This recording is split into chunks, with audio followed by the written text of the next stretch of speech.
Hello everyone, welcome back to another episode of r// Tales from Tech Support. In today's episode, my nemesis, TERRORBYTE. You mean it doesn't detach? The enemies within, you mean my username. Is my username? Episode 128. Before we get started, make sure to subscribe so you will never miss a video. So let's get started. My nemesis, TERRORBYTE. Hello. After a long time of not having any stories to share, I come to what may very well be my last ever tale. I should be moving to a non-customer facing role soon, to live my dream in code, where the only enemy is my own mind. I wanted to make this last story special and memorable, for myself mostly. This community is one of my favorite on Reddit, and the levels of camaraderie I've experienced here is unmatched. We can all let off some steam by blasting our customers and end users in a safe space, and I truly believe it helps us all in our careers. We share a common perspective, and unlike my most other aspects of my life, I feel like I belong here. This is why I present to you the story of TERRORBYTE. It's heavily modified from actual events, which may be difficult to pick up on, but I included a TLDR at the bottom anyway. Please excuse any horrible formatting, it's 6 a.m. here, and I've not slept. Our story begins long ago. Our hero, a pokey startup, forms a cloud, the glint in their eyes and the fire in their heart paving the way for great things. The spice data flows, and they expand with rapid efficiency, quickly surpassing 1 exabyte of storage. The number continues to rise, and constant improvements, monitoring, and preemptive problem-solving result in years without a single data loss event. The world felt balanced. I'm afraid, however, this plot is not without strife. The storage repositories, although 80 terabytes in size, were no match for the sheer mass of a JBOD full of raw 4K footage. Will the unlimited storage policy be the folly of our hero? TERRORBYTE, our villain, hatches his evil plan to find the limit of unlimited, and ponders in his lair, becoming excited at the potential reward for his success, elite status in the league of evil end users. Mwahaha, if only I can find their limit. They cannot possibly be infinite. I shall find their weakness and bamboozle them into oblivion. His mind set, he begins the upload of his 4K footage. To his misfortune, EOL, Evil Online, provides only ADSL broadband, with only moderate upload speeds. Gasp, he waits. His beard grows, the wallpaper peels from the walls, and dust begins to coat his lair. TERRORBYTE remains at his console, waiting for the right moment. Time passes. Let us check our progress. Mwaha. Status indicator, 10%. No. Those incompetent fools. TERRORBYTE phones our hero's cloud support team and furiously demands that they resolve the ridiculous speed issues to their system. Support are sympathetic, however, ultimately, they explain to him the implications of such a large upload, and also the logic of attempting to store 80 terabytes of data in the cloud. They also indicate that while they offer unlimited storage, there are limitations to the infrastructure. Click. He hangs up the phone, repressing the interaction lest it damage his pride, or his evil doings. He continues to upload, and brood. After some time, TERRORBYTE falls into a catatonic state. His lifeless body awaits the siren's call. Seasons pass, times change, wars come and go, but TERRORBYTE remains with a sole purpose, to overload the cloud. His resolute nature drives him to continue living, until the day he can report his success. Ping. Ping. TERRORBYTE stirs, energy waning. He stands and hunches over his console. When he realizes the origin of the beeping, he sprouts into life as if he'd never been in his stasis. Oh my, it's here, my time. It's finally done. Mwahahahaha. The system has failed, I've won. Status indicator, upload complete. What? Terabyte stumbles back, unable to contain his fury. What is the meaning of this? He slams his fists down onto his console and immediately picks up the phone to contact support. However, not wanting to let on his evil intentions, he plays it cool. "Hello, this is cloud support. How can I help?" said the employee on the other end. "Oh, hi. Yes, just wondered if you could check my account to make sure there aren't any problems with it? I'm storing a lot of data, and it would be a shame if something happened to it." He struggles to absorb a snigger. "Oh, wow, I see you're storing 79 terabytes. That is a lot for cloud storage, and I would seriously recommend against continuing to upload. Our repositories are only 80 terabytes, and this is something I'll need to bring to the attention of management, as you could encounter data loss if it becomes full." No, said Terabyte, "I can go ahead and remove some data, there's no need to take it any further.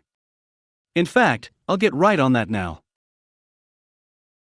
"Okay, sir, good luck, and let us know if you have any problems." "Oh, I will." Mwahahahahaha click. Terabyte regroups for a last push. He makes copies of existing data and begins a further upload. This time, there shall be no sleep. His eyes would be glued to the console for the duration of the transfer. After a while, his eyes became heavy, and he found himself wanting to slip back into a slumber, but he knew he must remain vigilant. Again, time passes. Ping! He jolts upright, scarcely believing what he sees. Status indicator, unable to process. His eyes begin to well up, followed by a torrent of wailing. He wept for some time, the satisfaction of his ultimate evil endeavor too much to bear. My life's work. My masterpiece. It's over. He picks up his phone, cloud support on speed dial. "Hello, this is Cloud Sup Dash." Yes, never mind the pleasantries.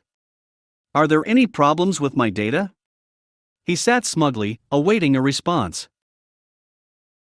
It appears that you filled up an entire repository, and we've been trying to contact you to rectify it.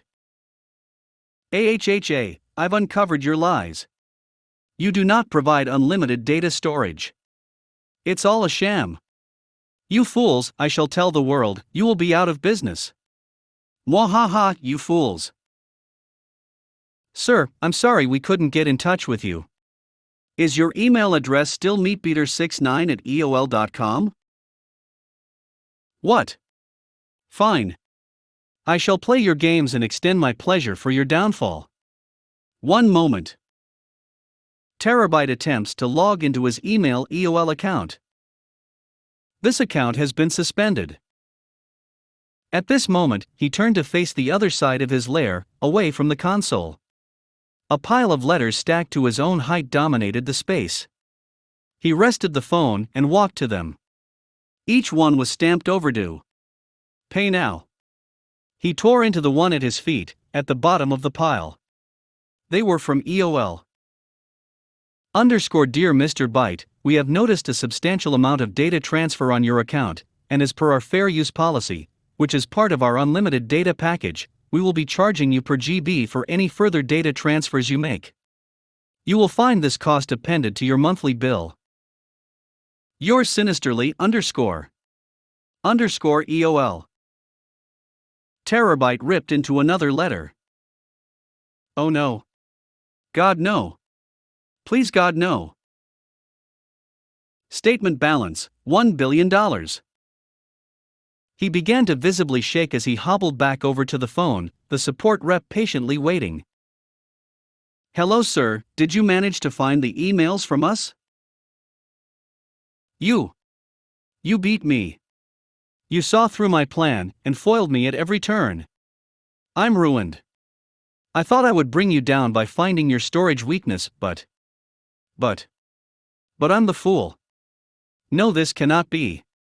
The data transfer costs. Why was I so blind? It cost me.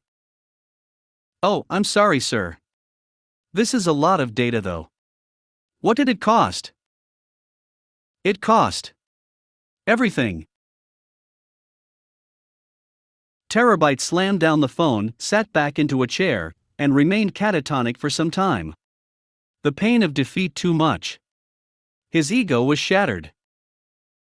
He was later expelled from the League of Evil End Users for his incompetence, and wandered the lands forevermore, causing minor inconvenience for IT staff, but ultimately having no power with his tarnished reputation. You mean it doesn't detach?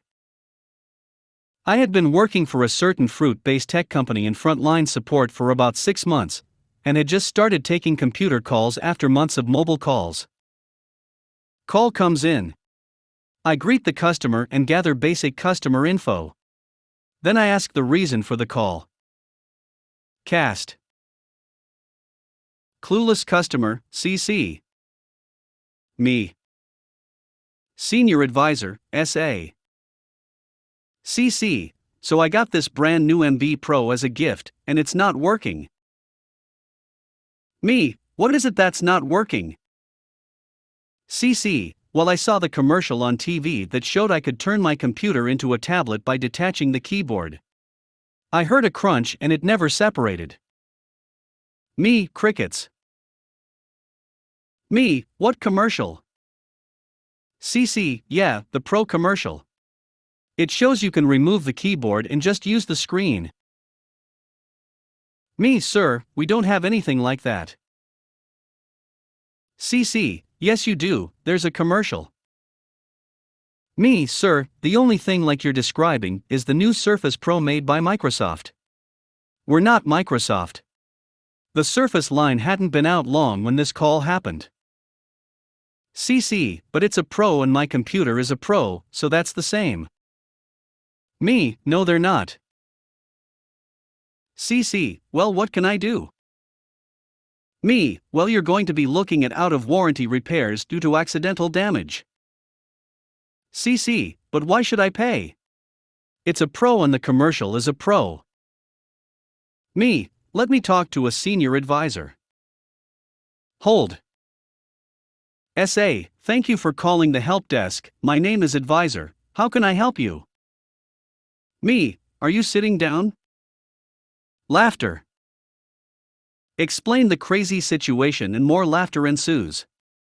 SA agrees to take call knowing this is one of my first computer calls, and I think just because it's so bizarre.